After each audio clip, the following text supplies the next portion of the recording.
What's up, everybody? As you can see, I am standing in front of a car. That is the 7th generation 2024 Ford Mustang, and that particular one is an EcoBoost powered Ford Mustang. My time in the EcoBoost included a lot of really interesting individual events, and the first thing I got to do was drive it on some pretty fantastic roads in the California canyons.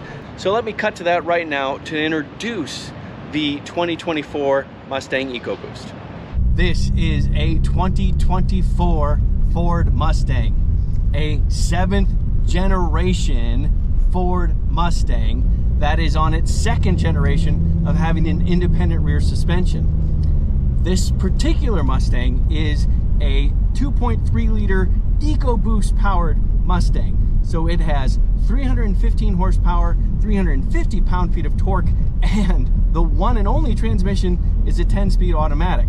For the EcoBoost powered Mustangs, it is automatic only. But 10-speed automatic, it has to be said, a good one. And I am not alone. Next to me is Detroit News columnist and good friend of mine, Henry Payne. He is also very tall, and look, he still fits. Hey folks. Henry's been very nice to have me on his radio show that he hosts on Saturdays about cars, and it's really nice to be able to have him on a video with me now because we're in California together driving this brand new 7th generation Mustang. I'll go ahead and put the base price for the 2.3 liter EcoBoost powered Mustang up on the screen right now so you can check that out and know that it can be optioned up pretty quickly from there, but that gives you a starting point. So it was a great experience to get out on those roads and get the feel of the car a little bit. Now, let me break away to a different car at a different time where I got to walk around and look inside the vehicle in just a bit more detail. Well, here it is, a Ford Mustang EcoBoost. This is not the same car that I was just driving, but it is the same type of car. The biggest difference, of course, is that this one is a coupe, not a convertible, but it's actually equipped really similarly. So anyway, let's take a closer look. So right from the front, it has a lot of the same characteristics as the S550 did, but just in a sharper way. The headlights are just a little bit narrower and a more squinty and just kind of like look a little angrier. And you've got these cool tri-beam patterns underneath it. You've got this nice little overhang in the bodywork. Same with the grille. It just kind of looks a little bit more lower, a little bit more aggressive. So the front end generally has a more aggressive look. Looking at the car in profile, obviously it looks much the same as the last generation Mustang, but you know, just a little bit more aggressive here and there, and you can see it even in this gray color. I'll go ahead and put the dimensions on the screen so you can check that out and let you know that I have more information in the description. You do notice that we have big Brembo brakes. So even though this is a turbo 4-cylinder, we have big brakes. We also have Pirelli P0 summer tires. We also have MagneRide shocks. That's an option on the 4-cylinder Mustang. Visually speaking, the side view mirror has this nice gap to it and looks, you know, just sharper creases than before. In back, we've got this, I don't know, you might call it the signature design feature in back, where we have these imprinted tail lamps and this whole like rear spoiler built into the back of the car, and just kind of gives it a real nice look. And then yes, even though it's the 4-cylinder, we have quad exhaust tips right there. And like I said, this car actually sounds quite good. Let me quickly show you inside. Yes, the Ford Mustang has a trunk, and there is space in that trunk. There it is. The rear seats in a Mustang are not huge spaces. So I will show you what they look like. They have real nice bolstering, and they have, you know, it looks like a seat that you get really sit in and be held in place. That part's nice, but when it comes to legroom and things like that, not so much. But the front seats, look at these nice Recaro front seats right here. Look at these deep bolsters right here. There's the width of my hand. It's just completely absorbed by the side here. Deep bolsters down low as well. These are manually adjusting seats, seat height, seat back, and then fore aft over here. We do have some controls to the left of the steering wheel, and the steering wheel itself is a flat bottom steering wheel with lots and lots of controls on it. And we've got these two big 12.4 inch and 13.2 inch screens right next to each other. The only transmission choice is a 10-speed automatic transmission. I know, push button start is right here. Here are the two screens lit up, your 12.4 inch instrument cluster and 13.2 inch center console touchscreen. And these screens have a lot of different options built into them. Right on the steering wheel, you get drive modes, and you get a lot of drive modes. Normal, sport, track, drag strip, slippery, and custom. And you notice that every time I change driving modes, the instrument cluster changes as well. But also, when you're in sport mode, you get these icons down here to let you know that you have the sport suspension, the sport steering, and the sport exhaust as well. If you go to the normal driving mode, you can still, with this button right here, have sport steering. So you can change the steering independently if you're in the normal driving mode. But if you're in sport, steering stays at sport. Also, this instrument cluster right here, if you hit the pony button right here, you have a lot of different things you can change here. Cluster theme. You can choose a bunch of different clusters to look at, and one of them is the Fox body cluster gauge. Remember the good old days? Remember the Fox body Mustang? Well, here is a nice little Easter egg, and there it is right on your digital instrument cluster, the Fox body instrument cluster. You also have dual zone climate control. You do, in some cars, have a heating steering wheel and heated and ventilated seats. You do also have a wireless charge pad down here, a couple of USB ports right here, and plenty of other controls. You do have the drift brake. This is the Mustang drift brake. When you activate this and pull on this, this locks the rear brakes only and sends the car into a slide. I actually get to play with that a little bit later. Looking forward to show you that. Couple of cup holders and some storage back here. All very good. Looking up, you do have a sunglasses holder and a nice coupe roof when you have the coupe, but when we get back to driving, I will be driving a convertible again. Okay, with all that information, now is a really good time to get back to the drive. So I gave you a brief overview of the powertrain already, but this is a 2.3 liter, 315 horsepower four-cylinder, turbocharged four-cylinder, and let's be honest, as four-cylinders go, it sounds pretty good. That is a nice growl coming from the tailpipe, and we've got pretty darn decent power too. Considering that we've got turbocharged four-cylinder here, I'm very happy with the amount of power and the sound we get from the exhaust. Okay, it was brief, but I did get a chance to do a quick acceleration test. Let me show you that right now. Check this out. Come to a stop. I've got my foot on the brake. You can light up the rears in your Turbo 4 Mustang. Just a little bit of brake torque and off you go. And you get good acceleration, it has to be said. Yeah, I mean, this car is fun. There's no denying that. Of course, on these pretty darn fantastic canyon roads outside of Los Angeles, California, there was a chance to do a bit of a handling test. Let me show you that right now. But clearly, we're on a road that is better for testing the handling. So let's do that. We've got, you know, pretty fast responding steering rack here, but the steering is pretty darn light. Body control is pretty good, and the response from the front is actually quite good, but the steering is a lot lighter than I find ideal, and that makes it harder to place the car precisely. So that is a little bit underwhelming. I am currently in the track driving mode, and in that mode especially, I would expect a little bit more steering weight. Henry, you got to drive the car before me. What did you think of the handling? Yeah, Robin, it feels a little numb to me on turn-in. I've been driving a VW Golf R, which is actually a comparable car in terms of price to this vehicle, the GTI, and then the Golf R, and I find those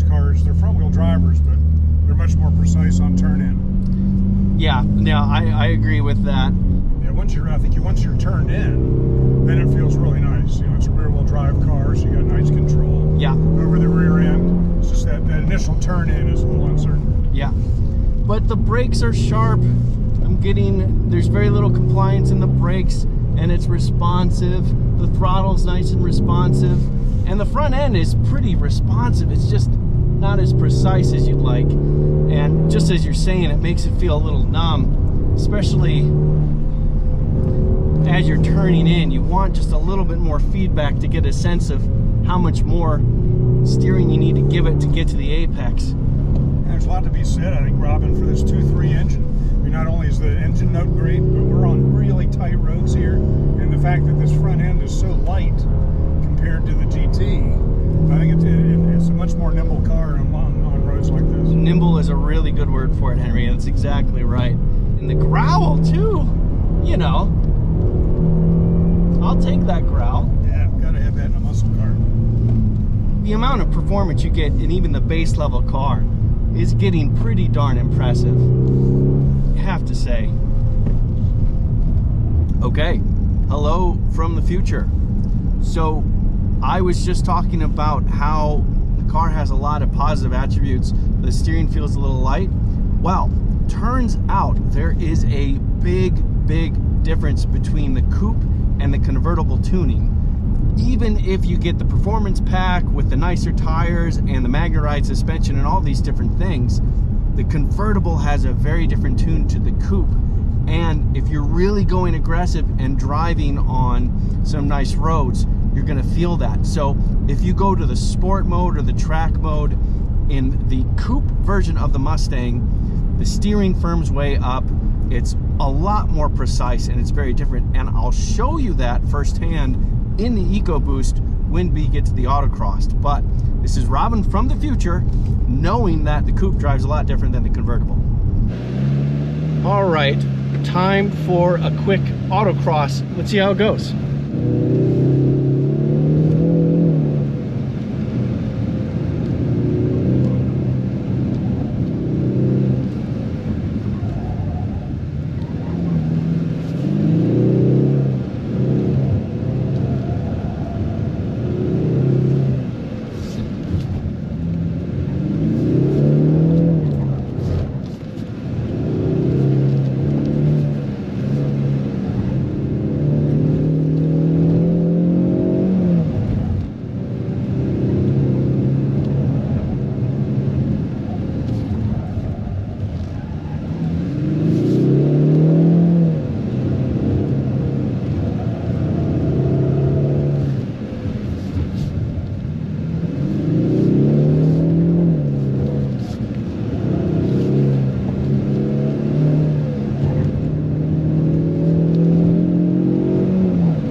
Overcooking that one.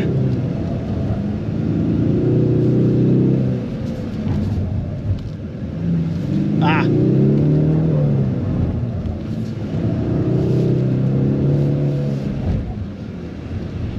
Okay, there it is. Autocrossing in the 2024 7th generation Mustang Ecoboost. Now this particular car was equipped with magnetite shocks, and those shocks were in the sport setting, so that firmed things up quite a bit. And we also had sport steering, and that mercifully added a lot of weight to the steering, which helped quite a lot. And then we also had the sport exhaust and some other things like that. So yeah, good experience. This is certainly a pretty hefty, pretty responsive sports car. Yeah, it's a good experience. All right, now this was seriously cool. I also got a chance to try the drift stick in a Mustang. Let me show you that right now. All right, so we're gonna make use of the drift brake. I'm gonna see if I can successfully drift around and or spin around. We'll see, one or the other. I think I'm pretty confident that I'll at least be able to spin the car. Let's give it a shot.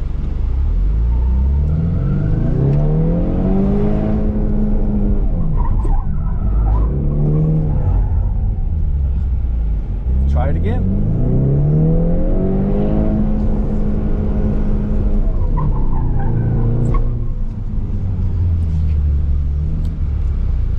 feeling I had my foot on the brake without realizing it. Like I had my left foot on the brake a little bit. You did. And, oh, did you see the brake lights? Yeah. Third time's a charm. We're going to do this.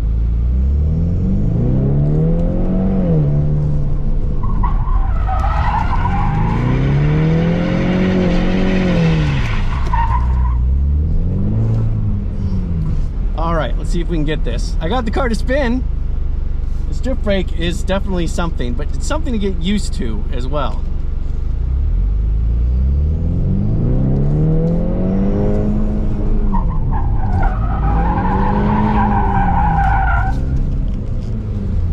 Okay, I got it. It was a little late, but I did get it. That was almost okay.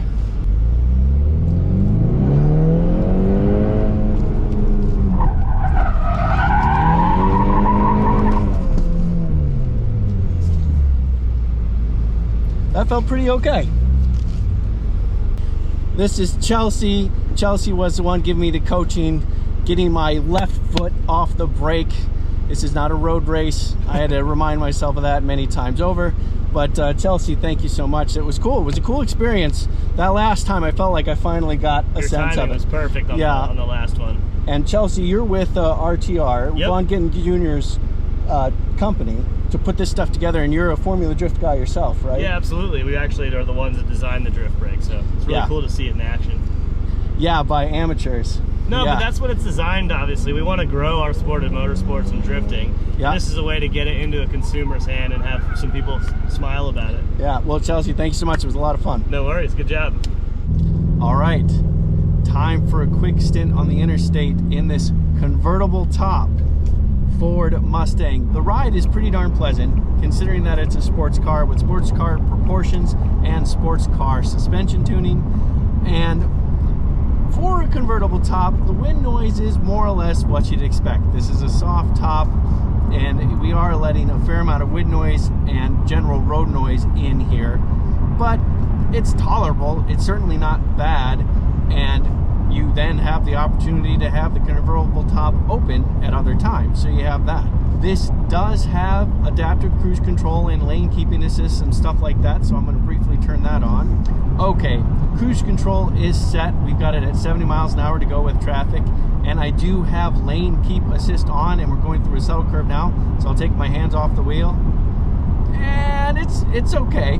The steering is moving around to keep us in the curve, but it is not it is not all that smooth about it. The steering was going but it did keep us in the lane even though we were going through that curve. Adaptive cruise control, of course, that works fine. And you know, with this nice 12.4 inch instrument cluster and 13.2 inch center console touchscreen, you know, we have a lot of things to keep us entertained in here. It is easy to read and see, although there are moments where it does have some glare on it that you have to deal with, but generally it's easy to use and operate. So yeah, this is a perfectly reasonable car in the interstate. Henry, do you agree?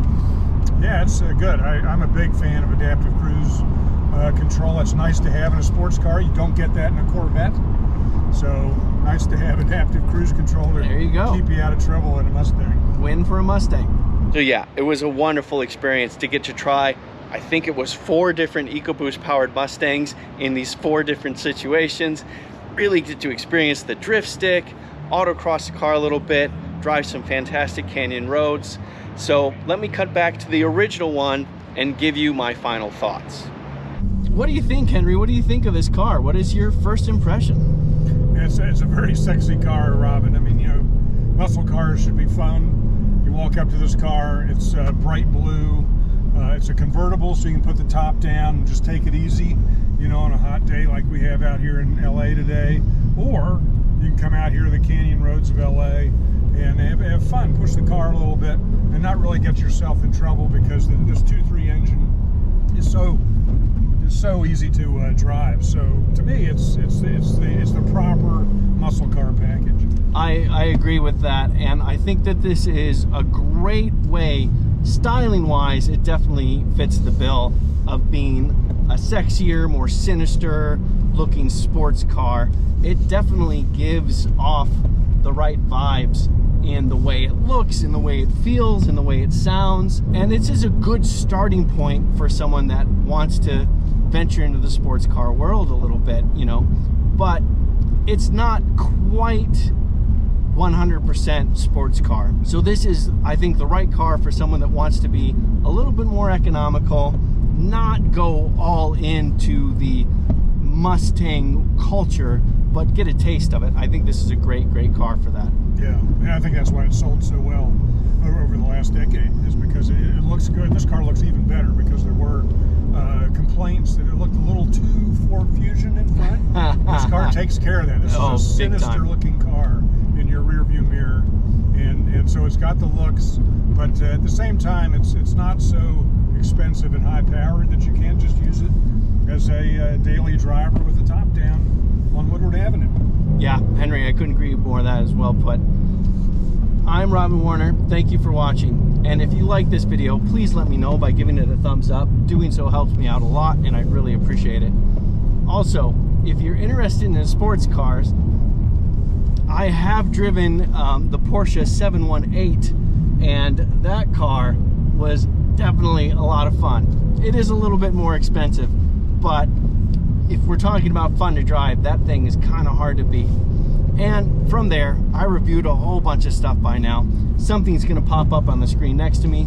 Hopefully it's something you're interested in, and if you do end up watching it, I definitely hope you like it. Okay, goodbye for now.